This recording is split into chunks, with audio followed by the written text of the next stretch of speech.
Bonjour à toutes et tous et bienvenue dans ces causeries du management. Alors nous aborderons cette fois-ci, pour cette émission, cet épisode, le management commercial et nous recevons à cette occasion le professeur Christophe Fournier de l'IAE de Montpellier et par ailleurs président d'ONEGE, l'université numérique thématique des sciences de gestion et d'économie. Bonjour Christophe Fournier. Bonjour Christophe Porly. Alors Christophe Fournier, nous allons aborder un sujet finalement dont tout le monde parle. On va parler de vente, on va parler de commerce, mais finalement qui est assez peu connu. C'est ce que vous me disiez lorsque nous préparions cette émission. Ce sont des métiers aujourd'hui dont toutes les entreprises ont besoin. Et finalement qui suscite assez peu de vocations. Alors on va essayer au travers de cette émission de faire découvrir cette fonction commerciale, cette mission de vente, et puis peut-être aussi éventuellement créer des vocations pour les personnes qui regarderaient cette causerie. Ce serait super. Alors, est-ce qu'on pourrait d'abord, dans un premier temps, revenir sur votre parcours? Comment est-ce qu'on arrive à être professeur eh bien dans ces domaines du commercial ou du management commercial Écoutez, c'est un parcours extrêmement classique. J'ai fait Normal Sup qui m'a amené à l'agrégation d'économie-gestion et à partir de là, de faire une thèse dans ce domaine-là, du marketing, avec un sujet sur comment le marketing direct peut aider les commerciaux. Donc, c'est là où apparaît le thème des commerciaux. Et puis, peu à peu, à les différents postes que l'on peut enchaîner dans la carrière universitaire, dans les IUT, notamment techniques de commercialisation, où, comme leur nom l'indique, j'étais en plein cœur de la filière commerce-vente, et puis après, à l'ex-Université de Montpellier, responsable d'un master sur négociation et direction d'équipe commerciale, et aujourd'hui en charge d'un master sur l'intelligence marketing au service du commercial. Et puis, parallèlement à mes charges d'enseignement et de direction de diplôme, l'encadrement des recherches scientifiques sur ce domaine-là et l'encadrement de thèses sur des sujets très variés, mais toujours autour du commercial. Ma première thèse était sur l'épuisement professionnel, le burn-out des commerciaux, puis sur les challenges commerciaux, le multicanal. Et aujourd'hui, je dirige à peu près 5 thèses sur tout ce qui est nouvelles technologies, l'intelligence artificielle, les réseaux sociaux, toujours au service du commercial. Donc ça, c'est vraiment le fil rouge qui anime ma carrière, à la fois sur le volet pédagogique et sur le volet recherche. Et puis, bien entendu, un MOOC sur le management des équipes commerciales, qui, à ma connaissance, le premier et l'unique MOOC francophone sur ces thématiques-là, et un petit ouvrage chez Duno pour un petit peu valoriser et voir les grands courants du management commercial. Alors Christophe Fournier, on le voit au travers de votre parcours d'universitaire qu'il y a tout un champ de recherche et donc de construction de connaissances autour de ce champ du commerce ou du moins du management commercial tel que vous l'avez décrit. Nous avons bien souvent une image particulière, une vision du vendeur qui peut varier, mais bien souvent de bonimenteurs, de personnes qui souhaitent nous vendre des objets dont nous n'avons pas besoin, mais qui à tout prix va réussir à nous les vendre, nous manipuler un petit peu, manipulateur. Est-ce que réellement aujourd'hui, vous qui êtes un professionnel qui formez finalement des commerciaux de tout type, est-ce que c'est bien l'image aujourd'hui que l'on peut garder ? Alors, cette image, elle a quand même tendance à beaucoup évoluer, même s'il arrive encore de rencontrer des commerciaux qui vont vous promettre tout ce que vous leur demandez, alors qu'ils savent très bien qu'ils ne pourront pas tenir leurs promesses. Alors, c'est quelque chose qui n'est pas franchement nouveau. Hermès, dans l'Antiquité, était le dieu des négociants et des voleurs. Donc, c'est pas du tout nouveau. Alors, ce qu'on voit aujourd'hui, c'est que les commerciaux tentent de faire évoluer cette image. Ce qu'on sait également, c'est que dès qu'on a une société où il y a des hommes quelque part, il va y avoir des échanges. D'accord. Et souvent, le rayonnement d'une nation repose sur des périodes d'intenses échanges. Et s'il y a des échanges et du commerce, forcément, il y a des hommes et des femmes derrière qui font ces échanges. Et sont on les appelle comme on veut, les négociants, les commerciaux, les commerçants. Et donc, il y a nécessité d'avoir des vendeurs. Et on ne peut pas garder cette image et trahir les clients plusieurs fois. On le fait une fois, on ne le fait pas plus. Donc, il faut que cette image évolue et elle est en cours d'évolution. Les travaux scientifiques le montrent. Elle est en cours d'évolution et vous le disiez lors de la préparation de cette émission, il y a de très très belles carrières dans les fonctions commerciales qui nécessitent une haute technicité, des compétences très variées, très multiples en fonction des domaines. Et comme vous le précisiez, et dans une société, une économie ne peut pas fonctionner sans échange. Et donc de biens et de services qu'il faut promouvoir, qu'il faut vendre. Et donc nous allons essayer de comprendre finalement comment tout cela fonctionne. Alors est-ce qu'on pourrait revenir justement sur ces notions de vendeur, de commercial, de négociateur? Est-ce que ce sont les mêmes métiers? Alors, il y a une très grande variété d'appellations qui vont traduire une très grande variété de situations, en fait. Si vous croisez dans la rue un ami que vous n'avez pas vu depuis un petit moment, puis vous dites « Ah ben, je suis vendeur ou je suis commercial », vous êtes guère plus avancé sur qu'est-ce qu'il fait. Il y a beaucoup de typologies qui visent à catégoriser ces métiers. Par exemple, il y a des vendeurs qui... c'est l'image qu'on a souvent, le vendeur itinérant qui est dans la voiture toute la semaine, mais il y a beaucoup de commerciaux qui sont sédentaires, soit dans des centres d'appel, soit dans des magasins. Un vendeur ne vend pas forcément. Vous avez des commerciaux qui font de la prescription, d'accord, qui font que de la prospection, qui vont préparer le marché. Vous avez des vendeurs donc qui ont des clients B2C, des clients B2B. Vous avez des appellations extrêmement diverses, telles que par exemple les managers de compte clés, qui vont gérer les relations avec un client. Vous avez par exemple dans le domaine de l'industrie agroalimentaire qui distribue ses produits au travers des grandes enseignes telles que Carrefour, par exemple. Vous avez un manager de compte clé qui va s'occuper de Carrefour et qui va passer son temps à gérer les relations commerciales avec Carrefour. Vous avez des commerciaux, par exemple à Montpellier, on a l'entreprise Dell avec son centre de relations clients. Vous avez des commerciaux qui vont imaginer des solutions pour des entreprises de petite taille, voire de taille intermédiaire. Donc commercial, c'est une très grande variété d'appellations qui vont traduire une très grande variété de situations. Alors Christophe Fournier, des métiers multiples, on le voit, vendeur, commercial, finalement, il y en a de tout type. Est-ce que lorsqu'on parle d'ingénieur d'affaires, des fois on voit des annonces ingénieur d'affaires, est-ce que ça relève des métiers du commercial? Mais tout à fait. Donc l'ingénieur, il va bâtir, construire une solution, mais qui vise à répondre à des attentes, à une question, à un besoin d'un client, et donc il va organiser cette réponse commerciale avec peut-être une solution technique, une solution de financement, une solution de service autour du produit principal. Et donc, ingénieur d'affaires, ingénieur commercial sont des fonctions très recherchées aujourd'hui dans ce secteur des professions et des carrières commerciales. Alors, nous avons mis en évidence le fait que c'est un métier qui nécessite des compétences et qui peuvent être très très variées. Donc, évidemment, j'imagine que tout cela s'apprend. Comment est-ce qu'on apprend le métier de commercial? Alors, ce métier de commercial, il va s'apprendre dans des formations et de plus en plus, tout ce qui est formation liée à l'éducation nationale ou à l'enseignement supérieur propose des formations de très haut niveau dans ces domaines-là, de façon à pouvoir dispenser des connaissances et doter les étudiants des compétences nécessaires. Ces éléments-là sont multiples. Vous devez comprendre dans quelle situation économique, géopolitique on se trouve. Ça peut impacter fortement la façon dont le business va se dérouler, dont vos acheteurs potentiels ont besoin ou moins besoin de telle ou telle solution. Et puis, il va falloir... la vente, c'est du métier relationnel, donc c'est du face-à-face ou par téléphone ou par Internet, mais à l'autre bout, vous avez un agent qui est un individu, donc c'est aussi de la psychologie, comprendre comment il va réagir, quels sont ses freins, quelles sont ses motivations. Est-ce qu'il est par exemple très averse au risque et donc il va falloir bien comprendre que vous allez lui proposer un certain nombre de solutions d'assurance par exemple. Mais ça, c'est de bien détecter les besoins profonds, les motivations profondes de cette personne. Et puis bien entendu, tout ce qui est technique de vente, tout ce qui est technique de communication, de négociation sont fondamentales.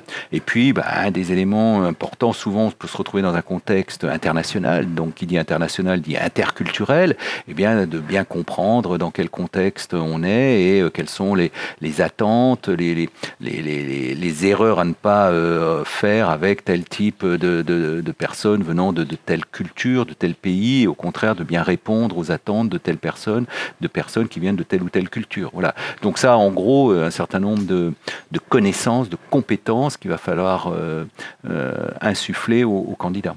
D'accord. Donc aujourd'hui, ce sont des compétences qu'on peut acquérir en suivant des formations supérieures, soit courtes, type BTS DUT, ou soit longue? Est-ce qu'il existe des formations longues dans le domaine? Voilà, donc BTS et DUT, bien entendu, des licences générales ou des licences professionnelles. Et puis, vous trouvez dans la plupart des universités françaises où il y a un UFR d'éco ou de gestion, un IAE, dans les filières marketing-vente, des programmes orientés vente, où on va, alors vente plus orientée technico-commerciale, à l'international, vente dans le domaine des services, vente relationnelle, négociation, bref, ça a des appellations extrêmement diverses, mais qui vont vraiment former les étudiants à la vente. Et derrière, quand on est au niveau Bac plus 4-5, on est sur des appelés probablement à des fonctions d'encadrement, et donc derrière tout ce qui est encadrement, contrôle, management, et puis leadership, bien entendu, dans le domaine de la vente. Dans le domaine de la vente. J'imagine qu'il y a toute une partie financière aussi.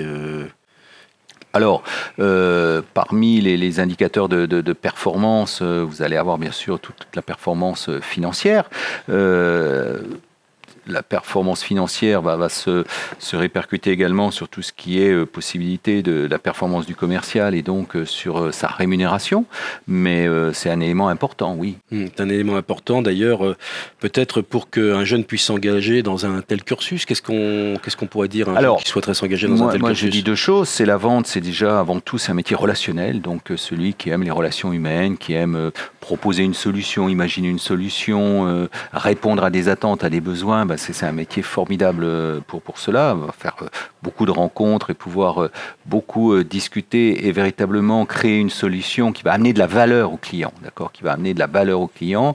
Et on parle toujours du gagnant-gagnant, mais c'est à la fois trivial, mais c'est à la fois véritablement intéressant. C'est-à-dire que on va pas vendre quelque chose au client. C'est quelque part, on répond à ses attentes et de plus en plus on dit on ne vend pas. C'est le client qui achète la solution ou le produit qui est proposé. Donc si un jeune qui est très orienté, qui est un petit peu extraverti, qui aime les relations humaines, c'est un métier formidable pour ça. Et puis on ne le sait pas forcément toujours, mais la vente, c'est un métier où on peut vraiment gagner beaucoup d'argent, même si aujourd'hui les entreprises sérieuses qui veulent des commerciaux de bon niveau vont avoir une rémunération fixe qui fait 90% de la rémunération mensuelle d'un commercial. Il va y avoir toujours une petite partie variable au fil du temps, mais surtout des bonus en fin d'année lorsqu'on va regarder la performance commerciale qui est réalisée, qui peuvent être très conséquents. Donc c'est aussi souvent un métier où on gagne de l'argent et c'est une motivation pour certains d'entre nous. Bien sûr, donc en fait... Cette motivation au travers c'est vrai qu'on avait une image bien souvent des commerciaux qui sont rémunérés à la commission, rémunérés, tout ça finalement disparaît un petit peu sur les fonctions de haut niveau, ou lorsqu'on est sur des produits, on va dire industriels ou autres, où là il y a en plus des compétences complémentaires à avoir, j'imagine, sur les produits. Alors, de plus en plus, la part de la rémunération fixe est de plus en plus importante, notamment pour les problèmes d'éthique, de conseil aux clients. C'est-à-dire que si vous avez une rémunération totalement variable, ou une forte proportion de rémunération variable, le commercial va pousser son produit, il va expliquer au client que c'est le parfait produit pour cette personne, même s'il sait derrière que c'est pas exactement ce qui va convenir au client, mais derrière, lui, il a besoin de ça pour faire sa rémunération, il va toucher une commission. Donc, une façon d'éviter toute cette vente très poussée ou ce défaut de conseil, c'est de dire, voilà, on va vous rémunérer en fixe, donc vous n'avez plus cette pression et le fait de pousser le produit, quoi qu'il arrive, même si vous voyez que ça convient pas, on pousse le produit parce que derrière, c'est ma rémunération. Donc, en effet, de plus en plus, c'est des rémunérations fixes qui sont proposées pour les entreprises qui veulent vraiment une vente relationnelle, une vente de qualité, une vente éthique. Commercial, marketing, bien souvent on ferait peut-être un petit peu la confusion, mais est-ce que ce sont les mêmes métiers? Alors, ce ne sont pas les mêmes métiers, même si quelque part il y a un agent qui est commun aux deux, qui va être le client, l'acheteur, le prospect. Le marketing, c'est de designer, de mettre au point l'offre de produits, de services qui répondent vraiment aux attentes. Et le vendeur, lui, c'est de pouvoir proposer une solution qui réponde aux attentes.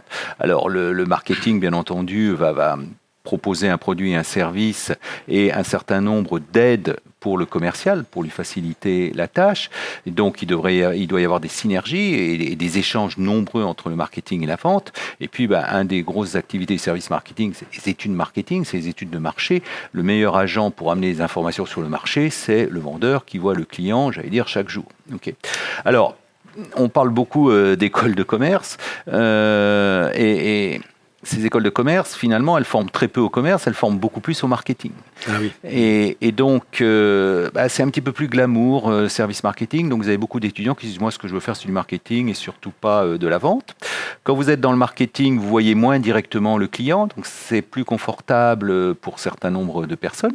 Ce qu'il faut savoir, par contre, c'est que quand vous discutez avec les entreprises, pour un poste de responsable marketing, vous avez souvent entre 10, 15, voire 20 postes de commerciaux. Donc, les deux fonctions fonctionnent ensemble, d'accord, doivent collaborer, mais il y a beaucoup plus d'emplois dans le commercial que dans le marketing. On parle de force de vente, ça n'est pas un hasard, c'est-à-dire que l'entreprise base son développement effectivement sur cette force de vente. Alors, la plupart des entreprises, même si aujourd'hui on a d'autres éléments liés aux nouvelles technologies, Internet, mais il y a des entreprises qui distribuent l'ensemble de leurs produits au travers de leurs commerciaux, et la somme des commerciaux et de la hiérarchie, c'est la force de vente. En effet, ça a un impact majeur sur la distribution et la mise en marché des produits. La mise en marché des produits. Alors justement, je fais la transition, puisque vous l'avez fait vous-même sur les réseaux sociaux.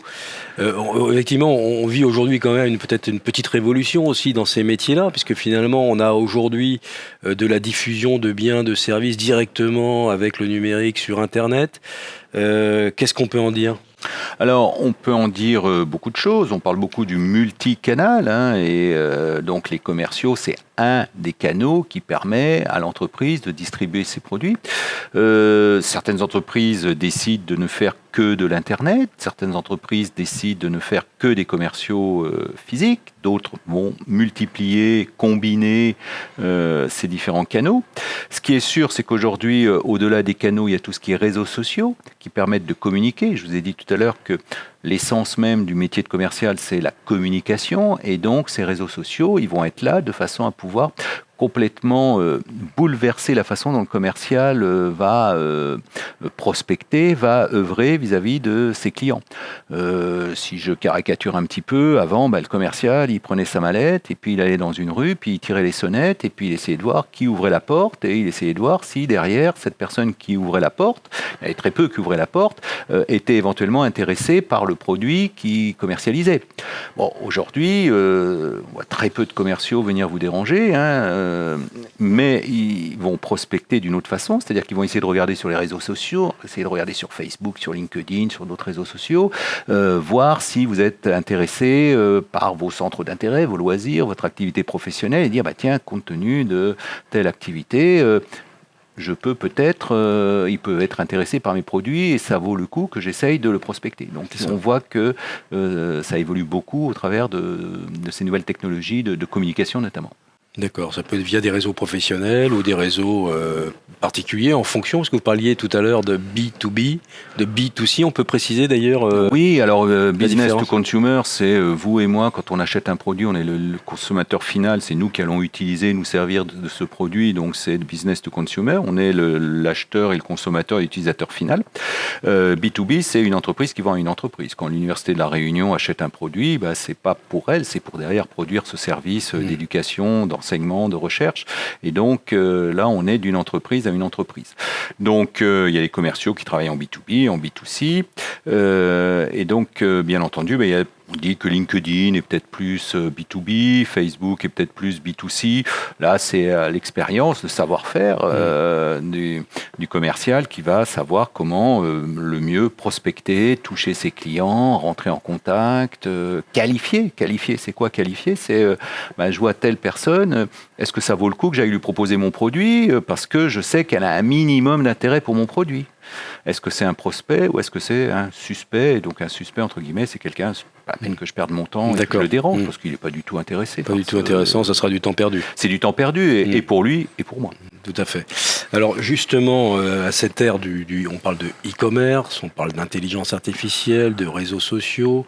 Est-ce que finalement cette intelligence artificielle vont pas disqualifier le métier de commercial? Voire le supprimer. Alors, je disais, j'ai fait ma thèse donc, sur le vendeur et le marketing direct. Marketing direct, en gros, c'était le mailing à l'ancienne, hein, donc une enveloppe qui arrive dans une boîte aux lettres, c'était du téléphone. Et une des problématiques il y a 30-35 ans, c'était est-ce que le téléphone va supprimer le vendeur? Aujourd'hui, on a la réponse. Là, on a du recul. 30 ans après, on a toujours des commerciaux. Donc, je ne pense pas que tout ce qui est multicanal, Internet, etc., supprime le commercial.